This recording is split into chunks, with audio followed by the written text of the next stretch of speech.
እውቀታች አለው ማለት ነው የሚመለከተው እንዴት በቁስላችን እንዴ ምን ያህል ሰልፍሽ ወይም ደግሞ አሁን ምን ያገናኘዋል ከዛ ጋር የግለሰብና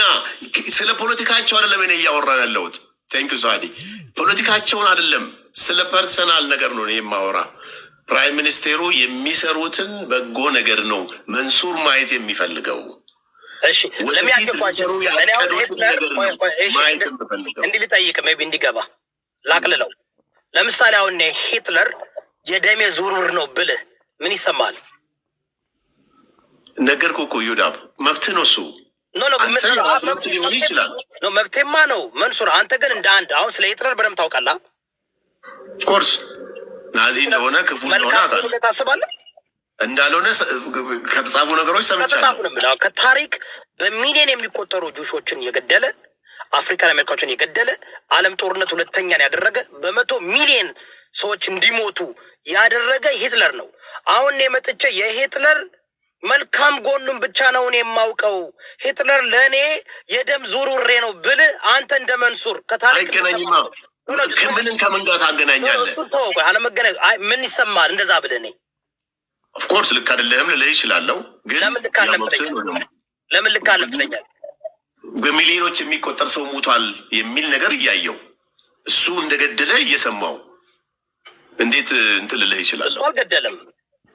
ስልጣን ነበር እሱ ወታደሮች ናቸው የገደሉት ትእዛዝ ሰጥተዋል እሺ ለሚያስኪው በትግራይና በኢትዮጵያ ጦርነት ከ2 ሚሊዮን በላይ ሰው አልሞተም እንትን ዳታ ይፈልጋል ይወዳው ኦኬ 800 ሺህ ነው አላውቅም ማይ ኳችን መሰለ አሁን ባዶ ሂትለርን የሚደግፉ ሰዎች እንዳሉ ታውቃለህ በጣም የሚወዱት እዚህ ሀገር የእሱን ስዋስካ አድርገው ነጭ እንትን አድርገው ኬኬኬ የሚባሉት አሜሪካኖች የተጀመሩ ለምን ስለሚያከብሩት አሁን እነሱ በእኔ አመለካከት እኔ ከታሪክ ጋር ነው የማየው አብይ አህመድ ታሪክ ይፈርድበታል ወይም ያደንቀዋል ታሪክ ነው አይደል እንትን የሚለው እና እዚህ ለሚመለከቱ ሰዎች እኔ መንሱር ለማጨናነቅ አይደለም መብት አለው መንሱር ምናልባት አንደርስታንድ ስላላደረገው ነው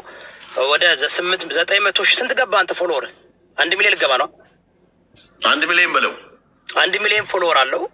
በዚህ ደረጃ ዶክተር አብይ የደም ዙሩር ነው ስትል ያ 1 ሚሊዮን ፎሎወር ከዛ 1 ሚሊዮን ፎሎወር መቼም አብይን የማይደግፉ ወይም በቤተሰባቸው ብዙ ችግር የደረሰባቸው ሰዎች አሉ 70-80% እኔ ጋር ያሉት ሀገራቸውንና ፕራይም ሚኒስቴሩን የሚወዱ ናቸው አገር መውደድ ሌላ ነው መንሱሬ አገር የሚወድ አለ መንግስቱም አገሩን ወዳጅ ነበር መንግስቱ ኃይለማርያም አገር ወዳጅ ነው ብለህ ታስባለህ ነገርኩ እኔ አሁን ስለ ድሮ መንግስታት ማቆና እውቀቱ የለኝም አላውቅም ስለነሱ ስለ ድሮ መንግስታት አላውቅም ሽብር ስለ ቢጫ ሽብር ምናምን አታስታውስም እሰማለሁ እንጂ ብዙ እውቀቱ የለኝም ማንበብ ማወቅ ይፈልጋል አላውቅም ማወቅ ስለ አብይ ብቻ ነው እንደምታነበው መንሱሬ አሁን ነው እኔ በቃ ማወቅ ይፈልግ የጀመርኩት ድሮ እኮ እንደዚህ አይነት ነገር አልነበረም እኔ ገጠር ልጅም ስለነበርኩ የደሃ ልጅም ነኝ ቲቪ የለም ፍሪጅ የለም ምናምን በምን እናውቃለን ከብት ያገን ነው ያደግነው ስለዚህ ብዙ እውቀቱ አዲስ አበባ ስመጣ ግን አሁን ማወቅ ጀመርኩ አብይን ከማን ጋር ነው አብይ አሁን አንተ ሚዛናዊ ለመሆን አብይ መልካም መሆኑን ከማን መንግስት ጋር ከማን ጋር የምታወዳድረው እንዴት አድርገህ ነው ሪዝንብል ልታደርገው የምትችለው አሁን ምን አለ መሰለህ አሁን መንግስታትን ከመንግስታት ጋር ለማወዳደር ወይ በጣም ስለ መንግስታት ማንበብ መቻል አለብህ ወይ ፖለቲካውን ጥልቅ የሆነ ዲፕ ነገር ማወቅ መቻል አለብህ እኔ ግን ያን ሁሉ ስለማላቅ አሁን ስለሳቸው ብቻ ነው የማውቀው አሁን ባለው ሁኔታ ስለሳቸውም ግን የምታውቁት ፖዚቲቭ ብቻ ነው ስለሳቸውም የምታውቁት ፖዚቲቭ ጦርነቱን ስፖርት አድርገሃል አንተ በሚደረግበት ጊዜ በማንም ሰው መሞት ሰፖርት ላደርግ አልችልም አልፈልግምም እምነቴም ስለማይፈቅድልኝ ስለዚህ ጦርነቱን ስላደረጉ እንኳን ትንሽ በጦርነቱ እንኳን ቅሬታና ታሳይ ላይክ ጦርነቱን ማድረግ የሰው መሞት ነው እያልኩ ያለው የሰውን መሞት በፍጹም አልደግፍም ከምኮንነውና ከምቃወመው ወገን ነኝ ይህ ጥያቄ ስጠይቅ አለመመለስ ትችላለህ አንተን እንዳየው ከሆነ የሰውን ፖዚቲቭ ብቻ ነው የምከተለው ብለሃል ለኤርትራውያኖች ምን አይነት አስተያየት አለ አንተ አሁን ኢትዮጵያ ውስጥ ስላከበሩ ኢንዲፔንደንሳቸውን ከኤርትራ ጋር ያለን ሪሌሽንሺፕ እንዴት ነው የምታየው አንተ እኔ ኤርትራ ራሱን የቻለ ባንዲራ ያለው ራሱን የቻለ አገር በራሱ ኑሮ ተመችቶት በራሱ እየኖረ ያለ ራሱን ችሎ በራሱ ግዛት እየኖረ ያለ ሀገር ስለሆነ ኢጄም ስላልጎበኘው ብዙም እውቀቱ የለኝም። አዲስ አበባ ግን በጣም ኤርትራውያኖች ብዙ አሉና በሰሞኑን ሲያከብሩ ነበር። እንዴት አየው? መብታቸው ነው። ምን ችግር አለው? ኦኬ። ስለዚህ አሁን አንድ ግለሰብ ተነስቶ 1 ሚሊዮን ኤርትራውያን ከኢትዮጵያ መባረር አለባቸው መጥፋት አለባቸው ሲል ትደግፋለህ? እንደዚህ አይነት አመለካከት?